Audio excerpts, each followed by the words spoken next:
शुक्रवार को जयपुर में राजस्थान की सांगेनेर सीट से विधायक भजनलाल शर्मा ने सूबे के मुख्यमंत्री के तौर पर शपथ ले ली। उनके शपथ ग्रहण समारोह में बाकी लोगों के अलावा खुद पीएम नरेंद्र मोदी भी शामिल हुए। जिस तरह बीजेपी ने भजनलाल शर्मा पर दांव लगाया है, उसने सभी को चौंका दिया।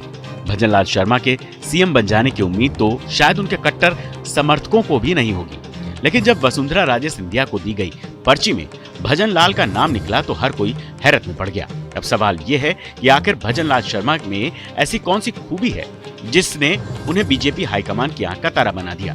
दरअसल बीजेपी में लोग उन्हें एक साइलेंट वर्कर के तौर पर जानते हैं। राजस्थान में वसुंधरा राजे की पिछली सरकार के समय उन्होंने तत्कालीन प्रदेश अध्यक्ष अशोक परनामी मदन लाल सैनी के साथ महामंत्री के तौर पर काम किया, लेकिन जब पार्टी विपक्ष में आई तो सतीश पूनिया, सीपी जोशी के साथ भी काम किया।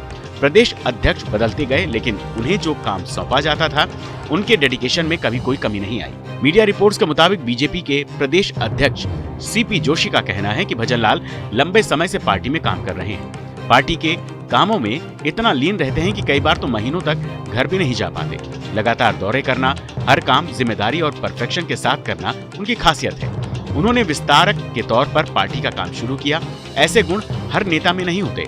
खबरों के मुताबिक उनका गहरा आध्यात्मिक जुड़ाव है। वो नियमित अंतराल पर गोवर्धन गिरिराज की परिक्रमा पर जाते हैं, नियमित पूजा अर्चना करते हैं, कोई भी बड़ा धार्मिक आयोजन नहीं छोड़ते। गोवर्धन गिरिराज परिक्रमा के दौरान ही उनकी जेपी नड्डा से नजदीकियां बढ़ी। हाईकमान में तीनों बड़े नेताओं तक पहुंच और पैठ बनाने में उनके आध्यात्मिक जुड़ाव ने अहम भूमिका निभाई।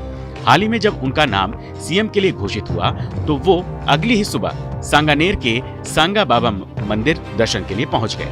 अब भजनलाल अपना पद संभाल चुके हैं, तो देखना होगा कि बीजेपी हाईकमान के भरोसे पर वो कितने खरे उतर पाते हैं। भजनलाल शर्मा के कामकाज की शैली से अमित शाह 2021 में सबसे ज्यादा प्रभावित हुए।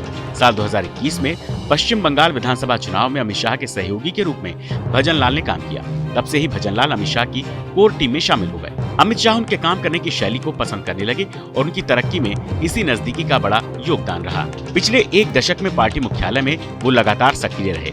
4 प्रदेश अध्यक्षों के साथ संगठन से जुड़े काम करने में रात दिन एक किया। पार्टी दफ्तर उनके लिए दूसरे घर की तरह था। आरएसएस के वरिष्ठ पदाधिकारियों तक उनकी सीधी पहुंच है।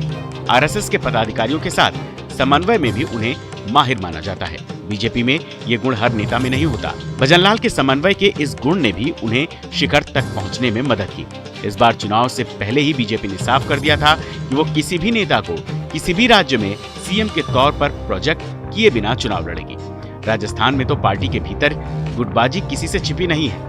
भजनलाल शर्मा पार्टी के किसी भी गुट में शामिल नहीं, लिहाजा उनके नाम पर किसी की भी आपत्ति की गुंजाइश नहीं थी। भजनलाल शर्मा छात्र जीवन से ही एबीवीपी से जुड़े रहे और उसके बाद आरएसएस में सक्रिय रहे, फिर पार्टी में भी पद पर रहे हैं। भजनलाल शर्मा की छवि निर्विवाद पदाधिकारी की है, जो हमेशा हर परिस्थिति में पार्टी के लिए मोर्चे पर डटा रहा है। भजनलाल शर्मा के जरिए पार्टी की अंदरूनी गुटबाजी पर लगाम लगाने की दिशा में बड़ा कदम उठाया गया है।